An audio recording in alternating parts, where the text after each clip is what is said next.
So another issue that is in the news a lot is the Mountain Accord. Mhm. And what can you tell me about the Mountain Accord? And are they planning to put light rail up the canyon?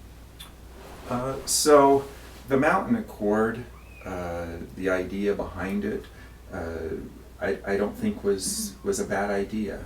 And what that was let's get all the stakeholders together around the table and talk about transportation solutions in Big and Little Cottonwood Canyon. What we have received since then has not been transportation solutions. They actually went to the state of Utah and then they said we need 10 to $15 million. The state committed a lot of funds, a number of municipalities committed funds, and they said we will look at transportation solutions. Well, 3.5 years later, they have spent $8.5 million. Their number one recommendation was more federal control of 90,000 acres along our Wasatch frontier, and more federal control of lands that are already under federal control.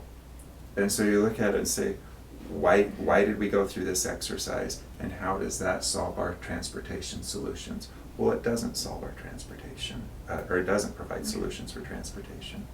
Then I attended a hearing that occurred about 10 days ago up at the Capitol. The legislators with the Transportation Committee said, we want a report from Mountain Accord. And what Mountain Accord presented was, they have worked diligently with UTA on adjusting the bus schedules for the winter months. And you look at it and say, so you were able to work with tweaking some bus services during the winter, which UTA already has the engineers, which UTI already works with the ski resorts. And so we basically got nothing for that. What should have happened is they should have extended bus service into the summer months. We know that we're getting about 6 million people in those canyons, and for the $8 million that have been spent, we could have extended the bus service in Big and Little Cottonwood Canyon over the next 4.5, 5 years, and for free with that money. But instead it has gone to overpaid consultants, and we get very little for that $8.5 million. Wow, that's really revealing. I didn't realize it spent so much on studies and just that could put a lot of transportation of mountain buses, all kinds of things instead of.